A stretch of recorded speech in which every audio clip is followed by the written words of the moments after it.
అంటే ఒకటిలేండి, వాళ్ళు ఒక్కనే తీసుకెళ్ళి ఒక రూమ్లో పడేశారు అనుకోండి. ఇప్పుడు వల్లభనేని వంశీ గారు అని ఆయన ఒక రూమ్లో పెట్టారంట. ఆయన ఏమంటారంటే కొద్దిగా అందరితో ఉండేవాళ్ళలాగా పెట్టండి, ఒకళ్ళే పెట్ట అడిగారు ఆయన. ఇంకో విషయం ఏంటంటే, మిమ్మల్ని జైలుకి వచ్చిన తర్వాత మాకు జైలుకి వెళ్ళి వచ్చిన వాళ్ళు గొప్ప వాళ్ళ సంగతి జ్ఞాపకం వస్తారు. రేవంత్ రెడ్డి గారు, జగన్మోహన్ రెడ్డి గారు, చంద్రబాబు నాయుడు గారు, వీళ్ళందరూ చూస్తుంటే అంటే ఈ జైలుకి వెళ్ళి వచ్చిన వాళ్ళందరికీ ఒక ఉన్నత స్థితి వచ్చిందండి వాళ్ళకి. నేను స్వామి, ఎందుకంటే మనకు అక్కడ ఏకాంతత దొరుకుతుందండి, ప్రశాంతత. ఇక్కడ ఫోన్లు రకరకాల వాటితో మనం బందీలు అయిపోయి ఉన్నాం మనం. అక్కడ ఏముందండి, ఫోన్లు బాధ లేదు. న్యూస్ పేపర్లు ఉంటాయండి, న్యూస్ పేపర్ వస్తుందండి. ఎన్ని పేపర్లు ఉంటాయండి? 4-5 పేపర్లు వస్తుంటాయి. 4 న్యూస్ పేపర్లు వస్తాయి. టీవీ అంటే అన్ని ఛానల్స్ వస్తాయండి, కొన్ని ఛానల్స్ అన్నీ రావండి. దూరదర్శన్ వస్తుంది, మిగతా కొన్ని హిందీ ఛానల్స్ వస్తాయండి. దూరదర్శన్ ఒకటి, ఇంకా దాంట్లో ఆవు పేడ వ్యవసాయం, దాంట్లో న్యూస్ అన్నీ వస్తాయండి. దూరదర్శన్ వస్తాయి. ఆ తర్వాత మీకు అంటే మీ కుటుంబ సభ్యులు వచ్చి కలుసుకోవడం, ములాఖత్ వచ్చేవారండి. నా శ్రీమతి లక్ష్మి కనీసం 6 టైమ్స్ ఆవిడ వచ్చేవారండి. అవి ఎంత ధైర్యం అని ఏడుస్తారులేండి ఫస్ట్ ఆడవాళ్ళు. ఆవిడ ఎప్పుడు ఏడవలేదండి, ఎప్పుడు ఏడవలేదు.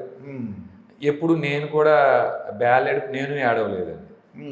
నా గురించి మీరు ఏం బెంగ పెట్టుకోవద్దు, ఇక్కడ నాకు లోపల బాగానే ఉంది, బెయిల్ లేట్ అయినా ఏం పర్వాలేదు, ముందు మిగతా సభ్యులు బెయిల్ సంగతి చూడండి అంతే అండి చెప్పారు. ఇక ఆహారం మార్నింగ్ ఏంటంటే టిఫిన్ ఏమి ఇస్తుంటారు? టిఫిన్ ఒకసారి ఇడ్లీ అండి, ఒక రోజు ఏమో రోటీ, ఒక రోజు ఏమో ఉప్మా, అట్లా ఒక్కొక్క రోజు ఏమో పులిహోర అట్లా ఇస్తుంటారు. లంచ్ ఏమో కూర, లంచ్ ఏమో ఏదన్నా పప్పు సాంబార్ లాంటివి, కొంచెం పెరుగు. ఈవినింగ్ కూడా మళ్ళీ ఈవినింగ్ కూడా ఏదైనా భోజనం అండి, రైస్ ఐటమ్.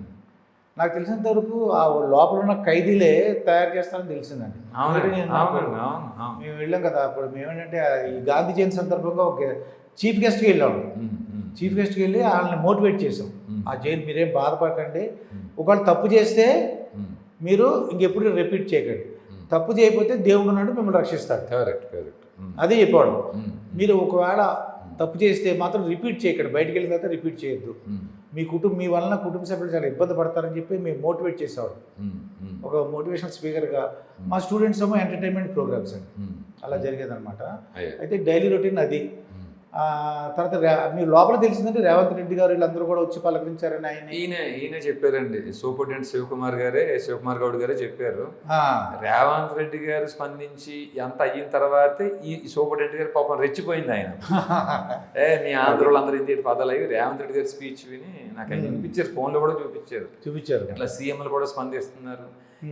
సీఎం స్పందిస్తే నిజమైపోతుందా? ఇప్పుడు ఆ రేవంత్ రెడ్డి గారు కూడా జైలుకి వచ్చిన వ్యక్తి అండి. ఆయన ఓటుకు నోటు కేసులో మరి ఇది అయిపోతుంది. జగన్మోహన్ రెడ్డి గారు, మరి చంద్రబాబు నాయుడు గారు, వీళ్ళందరూ కూడా ఒక మంచి స్టేజ్కి వెళ్ళిపోయిన వాళ్ళు. మరి ఇప్పుడు మీరు ఏ స్టేజ్కి వెళ్తారు? మనం వార్త అంత పెద్ద మనకు మీరు చెప్పినట్టు మీ మాటలు నేను నమ్మాను, ప్రజలు నమ్మారనుకోండి, వెంకటేశ్వర స్వామి ఆ రంగరాజు గారిని ఒక దారిలో పెట్టినట్టు అయిందండి. నేను అనుకుంటున్నానండి, దేవుడు వెంకటేశ్వర స్వామి నిజంగా ఆయన అలా చేసి ఉంటే, అంటే దేవుడు ఉన్నాడు నాకు తెలియదు, అలా ఎవరు చెప్పినా కుటుంబ సభ్యులు చెప్పినా వినుండరు. మీరు చెప్పింది వాస్తవం స్వామి. ఒకటి ఏంటంటే ఆ వెంకటేశ్వర స్వామి మీ రూపంలో వెళ్ళి సహజంగా తప్ప ఆయన చేసినా ఇది నేను తప్పని ఆయన ఒప్పుకోకపోవచ్చు, నేను తప్పు చేసినా నా తప్ప నేను ఒప్పుకోకపోవచ్చు, కానీ మనస్సాక్షి తెలుస్తుంది ఎవరిదో తప్పు. ఇది తెలిసినప్పుడైనా అరే ఇంత అల్లరైపోయాం మనం, ఇక మీద మనం ఇది చెయ్యకూడదు అనే భయం వస్తుంది. ఇలా ఇంకెవరైనా చేసినా రేపు పొద్దున మనకి ఇదే పరిస్థితి వస్తుందేమో అనే విషయం ఒక సిగ్నల్ అయితే వెళ్ళింది. వస్తుంది. వెంకటేశ్వర స్వామి ఒకవేళ మీరు చెప్పినట్టు ఆడవాళ్ళు కానీ మద్యం కానీ చికెను మటన్ తినే అలవాటు ఉంటే ఆయన ఇంటి నుంచి మానేస్తారండి 100%. మీ ద్వారా ఆయన ఒక పాఠం చెప్పినట్టు అయింది. ఇది ఏంటంటే మీరు చెప్పింది కరెక్ట్ అనుకుంటే కరెక్ట్ అది. ఒకవేళ మీరు నిజంగా డబ్బుల గురించి బెదిరించి ఉంటే మీరు రెండోసారి చేయడానికి భయపడతారని నేను అనుకుంటున్నాను. అంతే స్వామి, అంతే కదా. అంతే ఇప్పుడు మీరు నిజంగా డబ్బుల గురించి బెదిరించి అని అంతే స్వామి, అంతే. దేవుడు ఏదో విధంగా మీ ఇద్దరిని స్వామి కథనాలు ఒకటే, 100 కోట్లు కొల్లగొట్టడని కథనాలు ఉన్నాయండి. అనేక గుళ్ళల్లో పూజారులను బెదిరించి డబ్బులు తీసుకునే కథనాలు ఉన్నాయి. పోనీ నిజంగా అలాంటి డబ్బులు మేము ఎక్కడన్నా తీసుకుంటే అకౌంట్ పరంగా కానీ క్యాష్ పరంగా కానీ రికవరీ అయ్యుండే కదా ఈ పాటికి.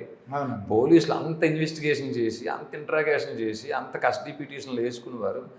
ఎంత డబ్బు వెలికి తీసారండి మా అకౌంట్ నుంచి? నా పర్సనల్ అకౌంట్లో ఎంత డబ్బు తీసారు వారు? ఎంత ఉందో చెప్పమని పోలీసుల్ని. మీరు చెప్పండి ఎంత ఉందో. పర్సనల్ అకౌంట్లో 2,000 3,000 ఉంటుందండి. అంతే. ట్రస్ట్ అకౌంట్లో ఆ సమయానికి 10-15 వేలు మించి లేవు.